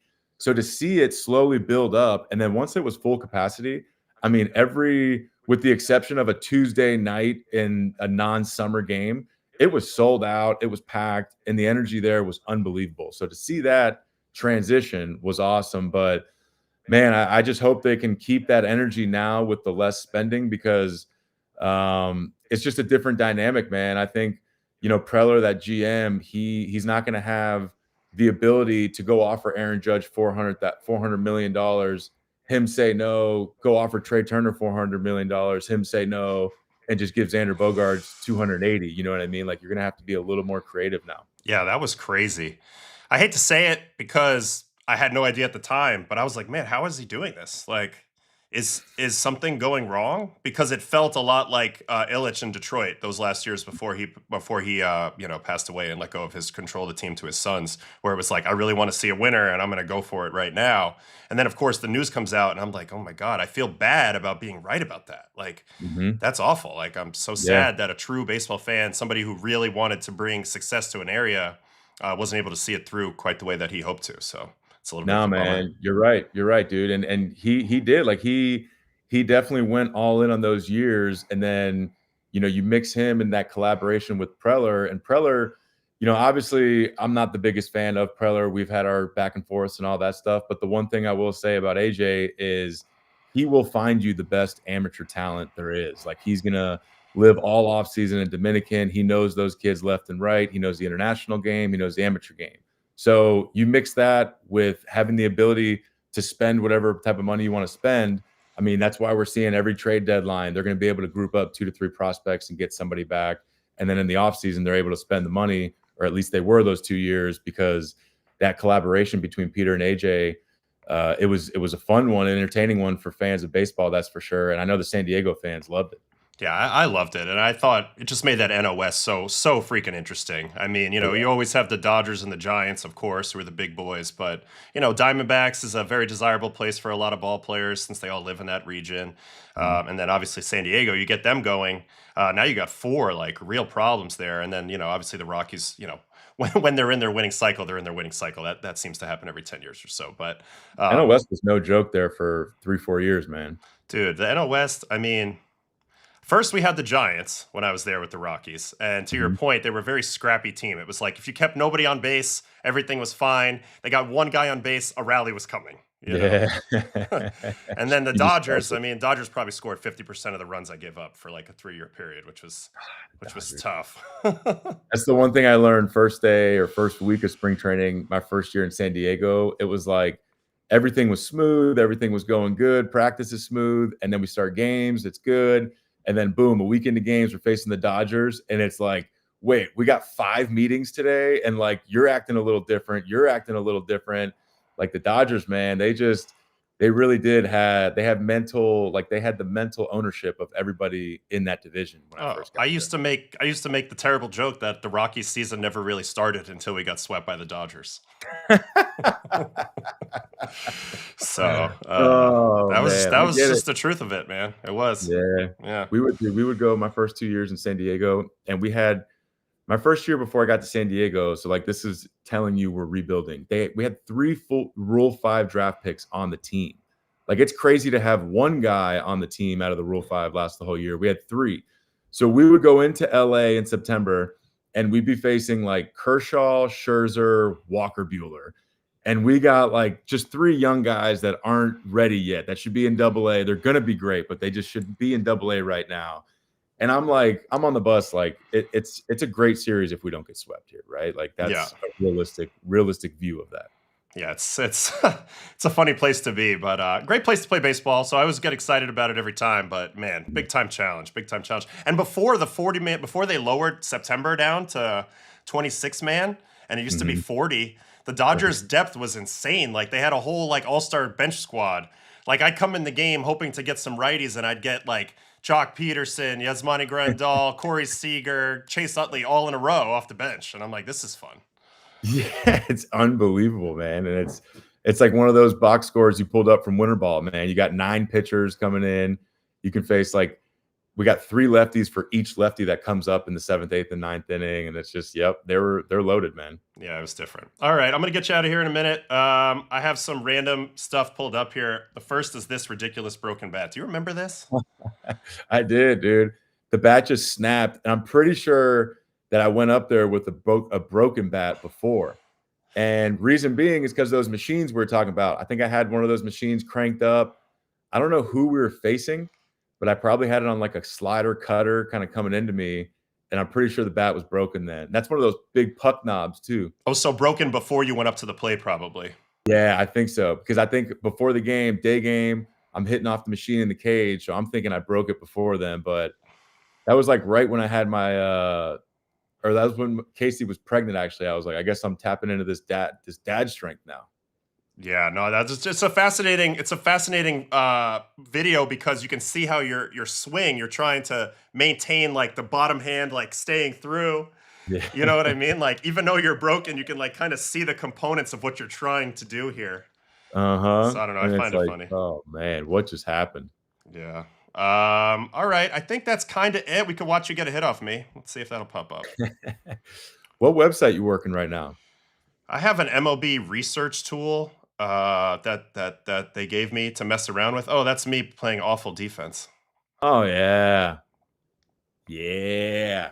I feel like okay, so I feel like I don't know, I could be wrong here, and you might be able to look this up. So I was a big, like you said, I would go up there the first couple at bats and just standard, like, can I see this guy? Am I picking it up? Am I not picking it up? Whatever. And then if I can't pick it up, I got to revert to something. And obviously, facing you, like your slider did something different. It felt like every single time. And I felt like then there was maybe like a 0-1 tendency of a high percentage of heaters because 0-1, I felt like right there, I was probably swinging no matter what as soon as the ball was coming out of your hand because there's just no chance of me hitting your slider. Yeah, at that time, I was trying to go backdoor sliders early, and then like to keep you honest from diving, I would try to like front door the two seam, kind of like up and in over and over again. And that Gotcha. year, those 2 years, 18, 19, were probably my best 2 years of doing that. But yeah, I mean, it's just one of those things that I tell people this in the chat all the time. They always ask me, why do you always talk about guys hunting certain pitches? And I'm like, well, because the current state of pitching is that, of course, you'd love to go up there and see the ball hit the ball. Like, that's the best approach. But there are certain pitchers that force you to meet their level on one pitch or another, and that starts to change things, whether it's an elite fastball, whether it's an elite breaking ball. Am I right in that? Am I right in that feeling that it's yeah. like once the pitcher forces you to meet their level on something, that's when the chase starts to begin? Absolutely. And especially for a reliever, like if you're coming out of the bullpen, I know what you're coming out to throw.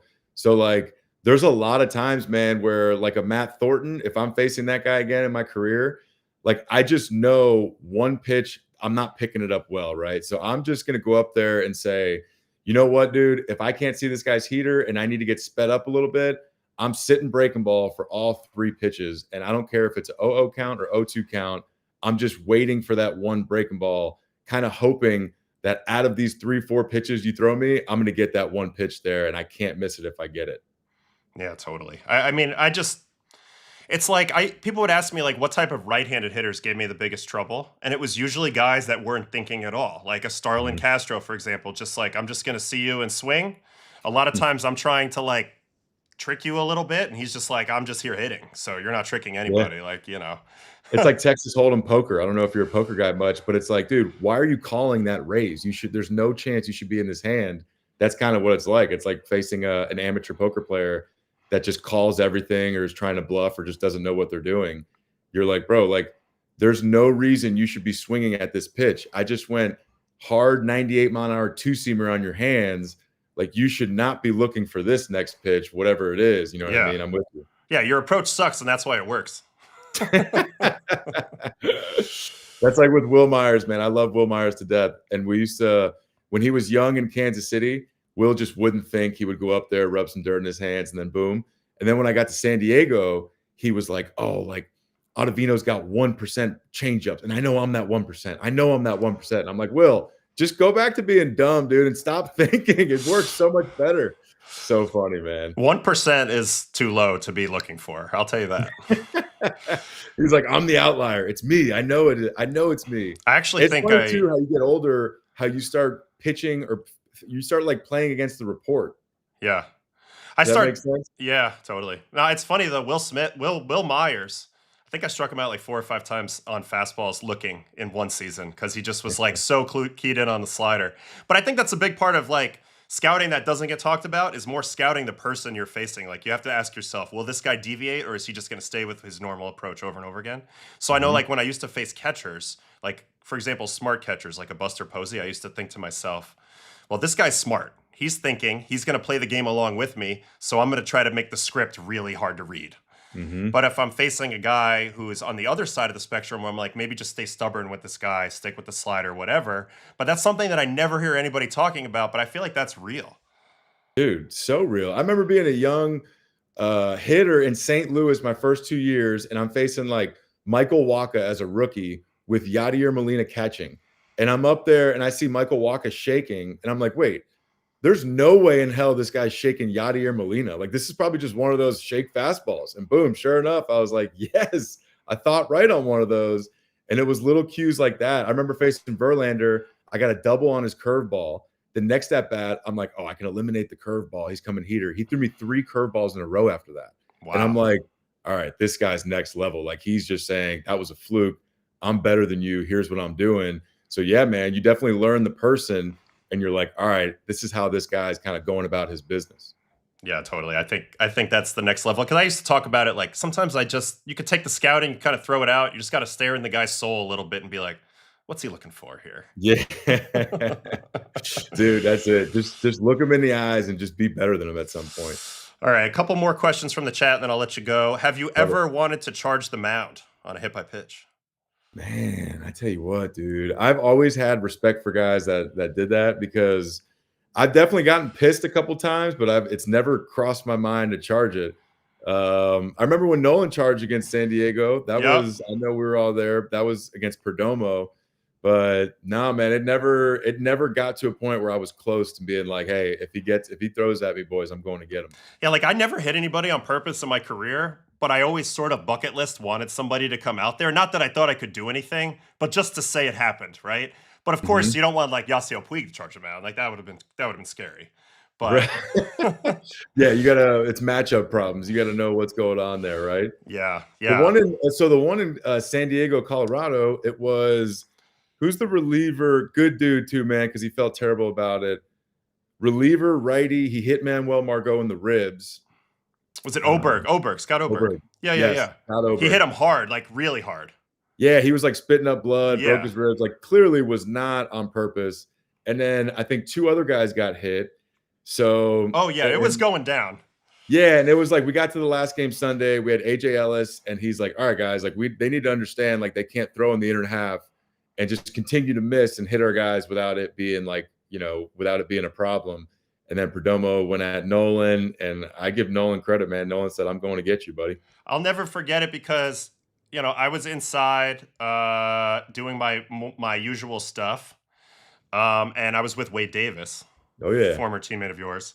And as soon as we see Nolan run out there, at the time there was no delayed feeds, right? Yeah. We're like, oh shit, we got to get down there. So we come running out without our uniforms on, like shorts and t-shirts on, which I don't think is like okay. And then I just remember Nolan was so charged up and he was running so hard that he ran out of breath. And I remember he was trying to yell at Andy Green and Big Mac and Skip, but he Yep. couldn't get the words out. Like he was going like, No doubt. He chased him all the way to third, get the glove thrown at him. Also, I remember Oh, I had to hold back. I think it was like Buddy Bauman or somebody in this fight. And like he was, I don't know. We had a lot of. This was hilarious to me. Ultimately, nothing really happened, but it was so funny. Yeah, that's one of those. Once you get Nolan under control, like nothing else is going to happen from there. Yeah, that was so good. That was next level stuff. Man. All right, let's just watch. Let's watch your 5 furthest home runs, and then I'll get you out of here. Is that cool? Ooh, a little dig me tape. I'm Yeah, down with little it. dig me tape. All right, here's number 1. I hit Salazar good, man, my whole career. Oof. Oh, baby. That's how you got to hit him to get him out of Kauffman Stadium, dude. That place is a freaking graveyard. Ooh, that's a splash right there. That went all the way to the fountain. Let's go. That's baby. Bobby Witt territory right there. What a player that guy is. Yeah, he is. We call that the old hydration station out there. Oh, Josh Fields. Postseason homer. Ooh, this was so cool for me because I remember watching Josh Fields pitch for Georgia in the College World Series. Yeah. I was like, dude, this guy's the nastiest pitcher ever. Dude, he was nasty. He got traded for Yordan Alvarez. That's right. Okay. Oh my gosh. That's a crazy trade. Yeah. Oh man. Dodgers, man. Unbelievable. Who's this one off? It's Brad Peacock. Oh no, different Peacock. Ooh, dead center on a changeup. I hit some good ones in Arizona, dude. It's a good place to hit. Ball flies nice glide to those gaps. Yeah, man. You see the ball so good there. It's loud. Right, I love that place. Who we got here? We got Josh Tomlin. This is a foot down. Mother's Day foot down guy right here. Foot down. Let's go. Just fouling off a bunch of pitches, and I'm like, dude, let me just see it, and boom. Tomlin can pitch though. You used to have more of a bigger like your foot wasn't a huge leg kick, I didn't think, but you had more of a move early in the count. Yeah. Would you go foot down with certain players, or was it more so like just with 2 strikes?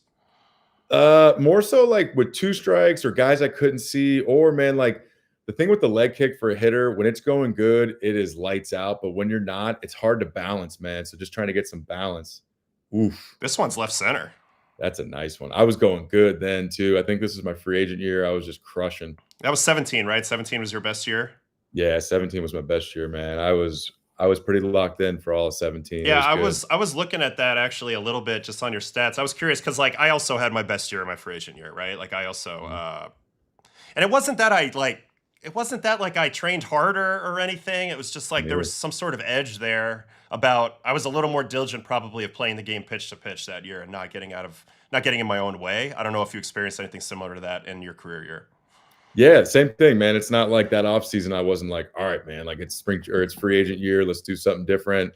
Maybe like instead of those days where it's just like, like I'm not going to get a workout in, or I'll just hit in the cage. Like maybe it was like, nope, I'm doing it. We're doing it. But I don't know, man. It was just like the body was feeling good. The swing was feeling good. There wasn't, for a hitter, you have like those random times to where it's like, oh boy, like I lost it. I need to get that feel back. Like my swing, the mechanics are off. And that year, I just didn't really have many times where it felt like it was off. Yeah, so you could just kind of stay status quo the whole way and ride it out.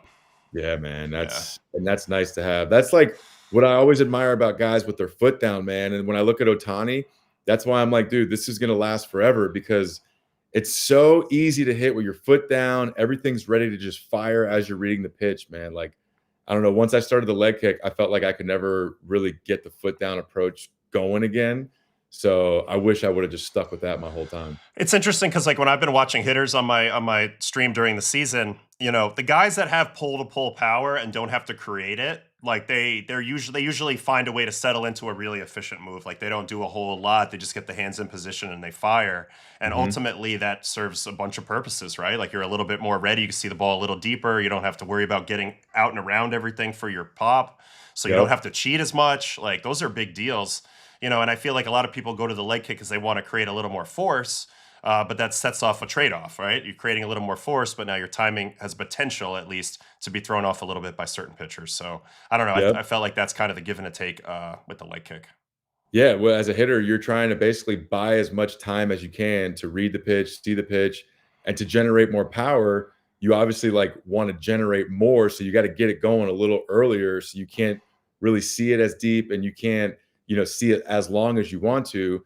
And that's the thing with Judge, man. What people don't realize how good Judge is he not only is generating more power, but he's also like his fire at the ball is so much, it's accurate, way more accurate than your hands. Like, think about it. If I'm trying to take my hands to the ball every single time, I think I'm taking my hands to the ball, but maybe I don't get them to where I want to get them for that one pitch. Because Aaron Judge is firing from that back hip and his hands don't move, it's just like kind of snapping the barrel. It's like giving the barrel momentum. His accuracy is so much more on point too. He's ridiculous. Yeah, I've often wondered that too. Is it more about being quick to the ball? Is that more important or swinging fast? Like, obviously, you want to do a combination of both, but if I had to guess, I would say being quicker from launch to the ball is probably a little bit more important. But that's Oh just from man. my perspective. So right. You want to be quick. Like you want to swing quick, not hard. So with Judge, with the barrel, like I'm sure, a lot of people in this chat know about the hitting on Twitter, his barrel going rearward and like him not pushing his hands.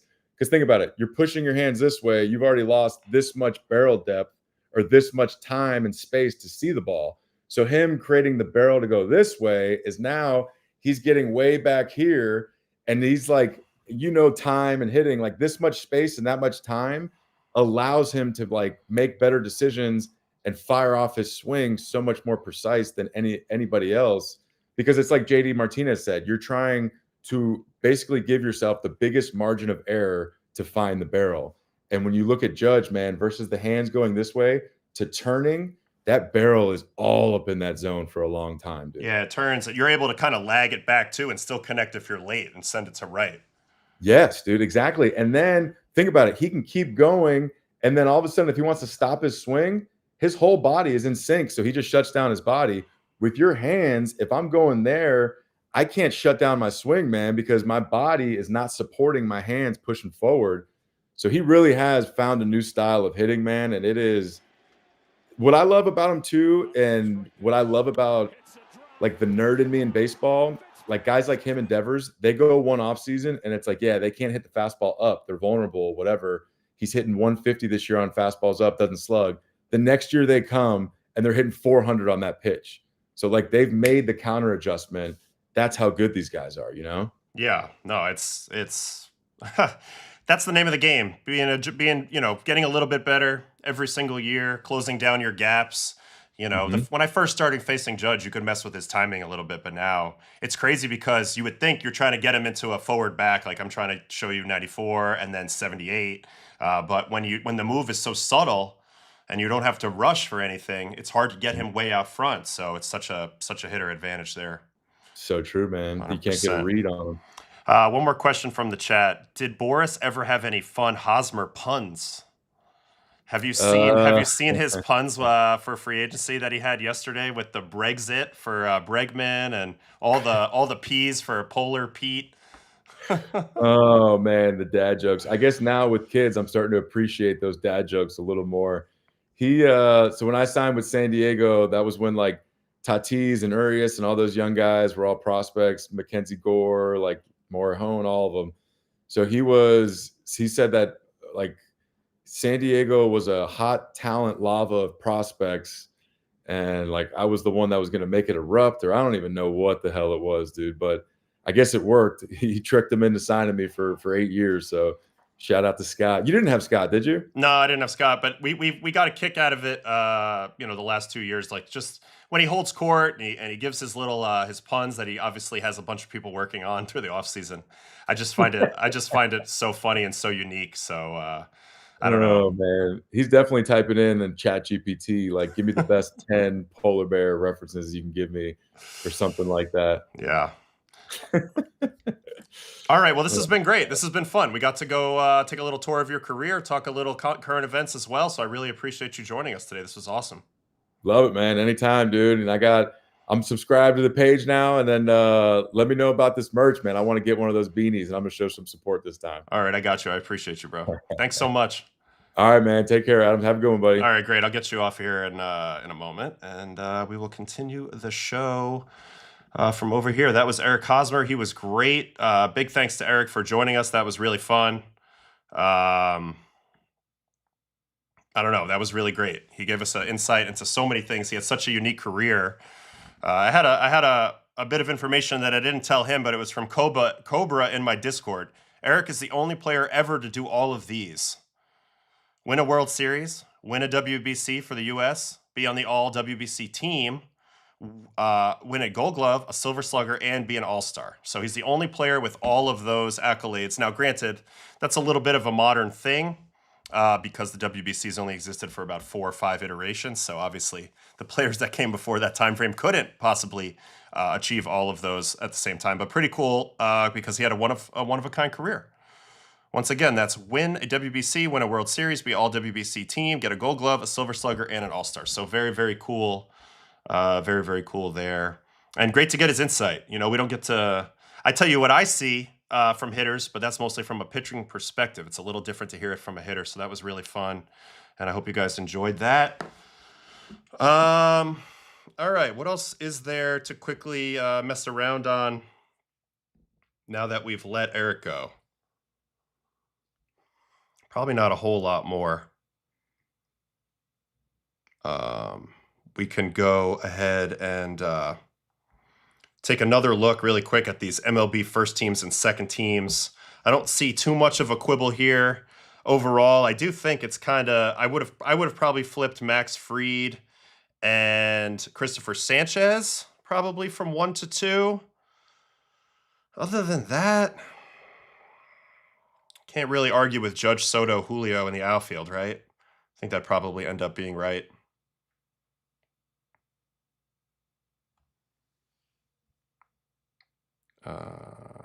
What's this? He didn't win the WBC for the U.S. He did.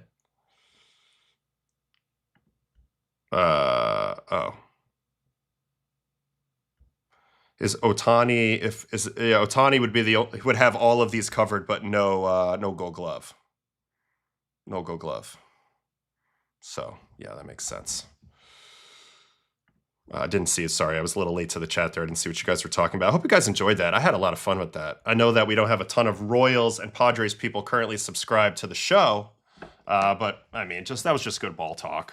You know, we got his perspective on the Blue Jays coming back, potentially from a Game 7 disappointment, you know, potentially looking to do what the Royals did in 15, which come back and win the whole thing, which I bet, honestly, probably made it feel that much more sweet. I also don't love Edwin Diaz not making the team, the first team over Duran. Maybe I'm a little biased on that, but that's my opinion. And then I think you can't really argue with anything else. Good for Bryce Terang getting on this as well. I really love that. It's a guy that a lot of people don't watch, so I'm glad to see that he made it in there. All right. What else do we have in here? Do we have anything else? I was trying to show Eric a little bit of the obvious stuff, like just the stuff that's happened over time, which is interesting to look at. This is the pitch velocities by type. As we know, those have gone up every single year. But also exit velocities have too, which shows you a little bit of the change in hitting approach. Like guys are less content to just put the ball in play in general, but they want to do damage with it. So that's more A swings.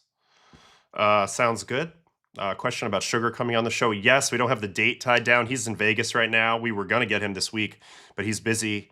He's been in Vegas, so hopefully we'll be circling back with him and getting him going. Our next guest is actually Nolan Arenado, who we talked about. He'll be here on Monday, and then we're going to have Kike Hernandez on Friday of next week, and then we'll go from there. Got some yeses, got some nos, but mostly yeses, so we'll go through that. I heard that Dave Roberts planned Ohtani to play outfield. Maybe we'll see the new record of Ohtani in the next season. I don't think Ohtani's going to play like full-time in the outfield, but I could see him going out there at some point because I know he's definitely capable of doing it. Just curious, are there no more knuckleball pitchers? Matt Waldron for the Padres was one, but he also throws other stuff. Obviously, Stephen Wright a few years ago. Not as many, but I think that people should be, I think teams should be developing some of their position players to throw knuckleballs. That way they could be utilized in a multifaceted role. They could mop up games and do some different things that teams don't currently do, and it might help their team. But I don't know, just an out-of-the-box thought. Also, thanks to Gyro. Appreciate it. Doing our best here. I felt like that was a good conversation. I hope you guys like that. All right, so that's exit velo through the years, hard hit rate. So it's the same thing. It's like it's not just the pitchers. It also reflects that the hitters are trying to actually accomplish something different in the plate at the plate than just put the ball through, just put the ball in play. Like they're trying to do damage. And I think it's the combination of the velocity, the pitch mix is growing, that has led to this fact that the strikeout rate has zipped past 25% in the big leagues. So very interesting. And that the arsenals have gotten bigger. So I don't know. It's like the pitchers are always going to probably be a step ahead of the hitters because we get to make that first adjustment before they do. But I also think the hitters, no doubt, they've had just as much culpability in this strikeout rate situation as they are stilling out, obviously for more exit velocity than ever before.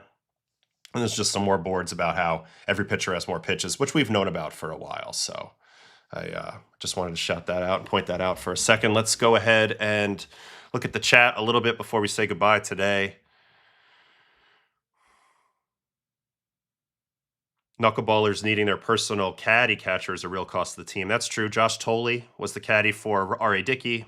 Doug Mirabelli for Tim Wakefield for a while. You see that it goes wrong when a guy can't catch the knuckleball and then you need to carry one of those. Honestly, catcher's so important now. You can't afford to have a specialized catcher too often. Okay, when you were pitching Colorado, what would you change about your pitches outside of Coors? I wouldn't change my mix. What I would do is I would change my sight line. So I knew that my pitches had more break outside of Coors and less at Coors. So I'd have to change where I wanted to start my pitches.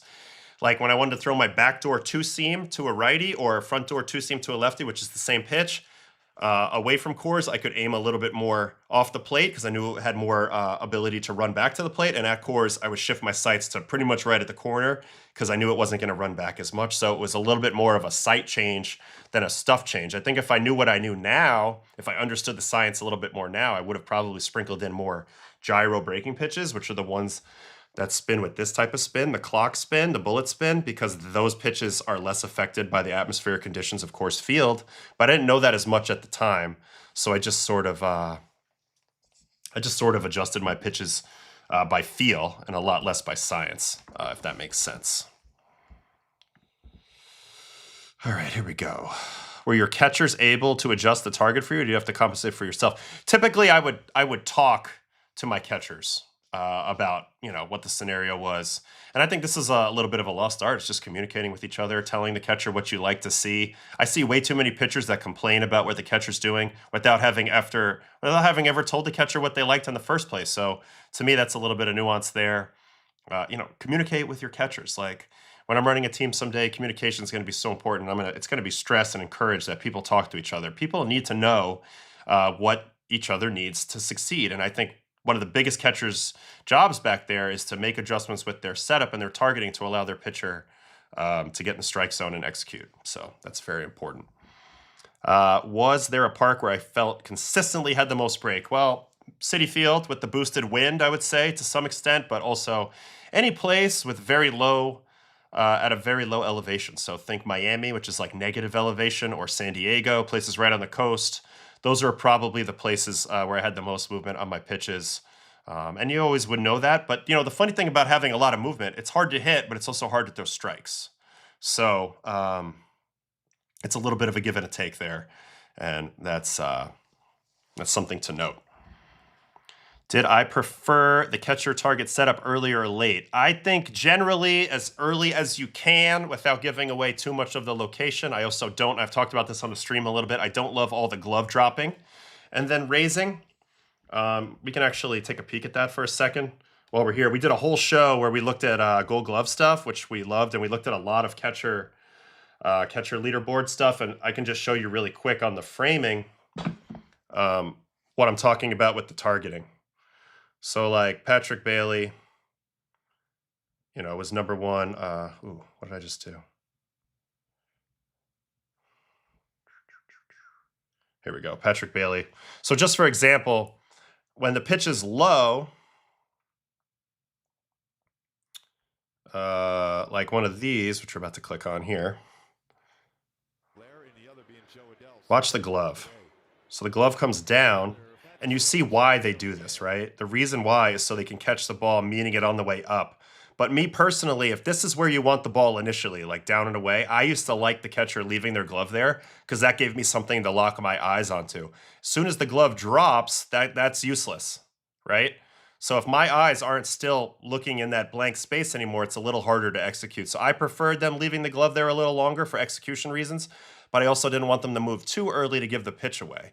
But that move downward, while you see why they do it, it's to grab pitches, on the way up. To me, sometimes it hurts your pitcher's ability to execute a little bit. So that's my answer on that question. Communicating being a lost art goes beyond baseball, no doubt about it, 100%. We are in a different time, but we have to adjust. We have to adjust, and I think it's important to set the culture anywhere you are when you have that type of role within an organization. So if I am fortunate to be in one of those roles, we're going to make it. We're not just going to make it a talking point. We're going to make it a reality for sure. Quick question on the YouTube shop. Will there be a restock in the hats? Yes. We are going to do a drop on the 22nd. I think it's going to be the beanies. And then December 1st, we're going to do the winter drop. So that will be probably, we sneak peek the blanket a little bit, more of the regular caps and other things like that. But we'll get that up for you shortly, Anthony. No doubt about it. And did I like my time on the Mets or the Yankees? I loved it on both. It's hard to, I have love for both organizations. It's really hard to say one was better than the other. I went to the ALCS and NLCS with both teams, game 6. So there was really no real advantage one way or another in terms of success, but I was on a good team with both of them and I enjoyed them both a lot. And I love all of New York City baseball. Do I prefer catcher fingers or pitch comm? Pitch comm is better, 100%. Catcher can be calling pitches a lot sooner. You don't have to wait for them to get in the box. There's no worry about sign stealing from second base. So I'm a big fan of the pitch comm. At first, I kind of wasn't, but then once I got used to it, I thought it was way better. It was pretty great. It was pretty great. What else we got here? Do I know anybody who's playing in United Baseball's inaugural season next week? Yes, my friend Alex Katz, who's also the owner of Stadium Custom Kicks, who you've probably seen on social media. A guy I used to train with in New York. He's playing for one of the teams out there, I believe, in wherever they are. Arabia. I think he's on the Arabia Wolves. I know that the United Baseball has some ownership with Pujols. I know Starling Marte is involved. It's pretty interesting stuff. Be curious about that, but I don't know a whole lot about the reality of it. I just know what I've heard a little bit, and that's pretty cool. All right. Any city organization you never got to play for that you always wanted to? Yes, 2 major ones stick out. Number 1 is Chicago Cubs. Every single player that I know that played for the Cubs sung the organization's praises. There's something about Wrigley Field. It's where I made my debut. There's a special vibe in the air there. You get a lot of day games, which is kind of cool. Get to spend more time with your family at night and stuff like that. So that was a team that appealed to me a lot on the surface. And then the Dodgers. I love playing in Dodger Stadium. I love being on the big teams. Those were the types of teams that I always wanted to be a part of, was, the big important teams that had big fan bases. And that was the big stage. I always felt like the Dodgers are one of the teams that I would have loved to be a part of, although that never got to happen. ABS adoption. I predict it's going to be super entertaining and fun more than anything. I think the challenge system will be great. We get to see who's good, who's bad at this, and I think that's one of the more exciting things. I think players. It's just going to be fascinating to watch the human side of it. It's a robot thing, but the human side of it, the application is interesting. All right, what type of sticky did I use? Well, I came up using sunscreen and rosin, which was taught to me from the moment I got into pro ball. So you're talking 06. I started using like a small combination of sunscreen and rosin. Of course, over time, you realize that gives you a really good grip. And so you start, escalating that sticky level a little bit over time. And then at one point, I tried to use a little bit of like a pelican grip, which is like a rosin pine tar mix. Mainly because when you use the sunscreen and rosin, sometimes your whole hand would get so sticky that you would go to throw a changeup and the ball would kind of stick in your palm, which is not what you want. You want everything coming out of the fingertips. So ultimately, in a perfect world, you would only have the sticky on these 3 fingers, right? You'd have it like on the pad of your thumb, pad of your pointer, pad of your middle. But I was never a guy who like had it on the glove and like would reapply every pitch like we've seen a lot of guys do. I was more of like apply beforehand. I don't want it to be too crazy, but I want a little tack. And then I would get out there and usually it would kind of wear down a little bit, but that's what I used, mostly sunscreen and rosin.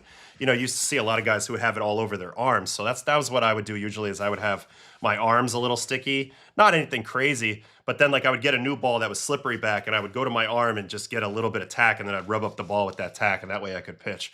But I never felt like I was quote unquote super cheating because I wasn't like out there like getting a fresh stick every time and then ripping a 3,500 RPM fastball or slider like some guys were. So I'm not afraid to talk about it.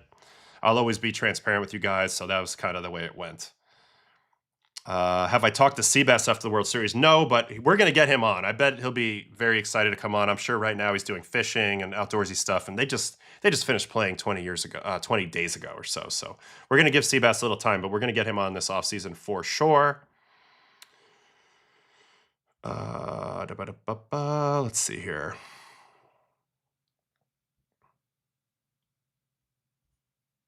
Well, here's a little insight from Japan. Okamoto is Japan's Altuve. And if you remember, the other day we did an Ottavino top 20 free agents, which I have in my notes here. This was my top 20, and I had Kazuma Okamoto at number 16, right above Munetaka Murakami. I think he's a little better of a little safer of a bet. So this was my top 20 free agents. If you did not watch that episode, that stream from the other day. But I'm excited to watch these guys play. Very excited to watch these guys play. Okamoto, Murakami even too. I'm very excited to see what happens with all of that. I forgot. Been a while with Spider Tech cheating. So for a little while, there was a memo sent out, and it was like, don't do this. We're going to crack down. But it wasn't the same crackdown as it is now. That first year in 21, like we did all stop. I stopped using sunscreen and rosin and everything midway through the 21 season. If you go look at my spin rate, you can see it goes down about 150 RPM midway through my Red Sox season.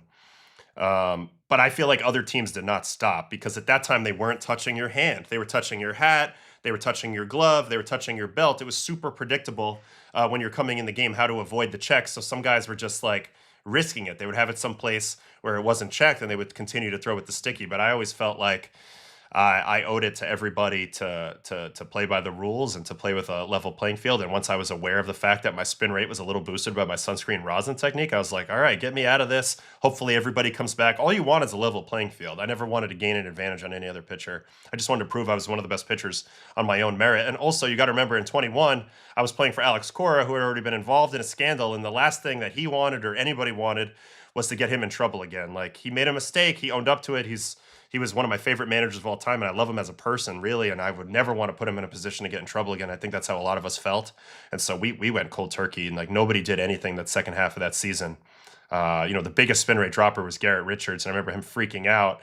But again, everybody fell in line. Everybody did the right thing, and then it was actually kind of surprising to hear that other people didn't stop when I talked to other people around the league. But that was an interesting year, to say the least. All right. So that's it. I'm going to let you guys go and enjoy the weekend.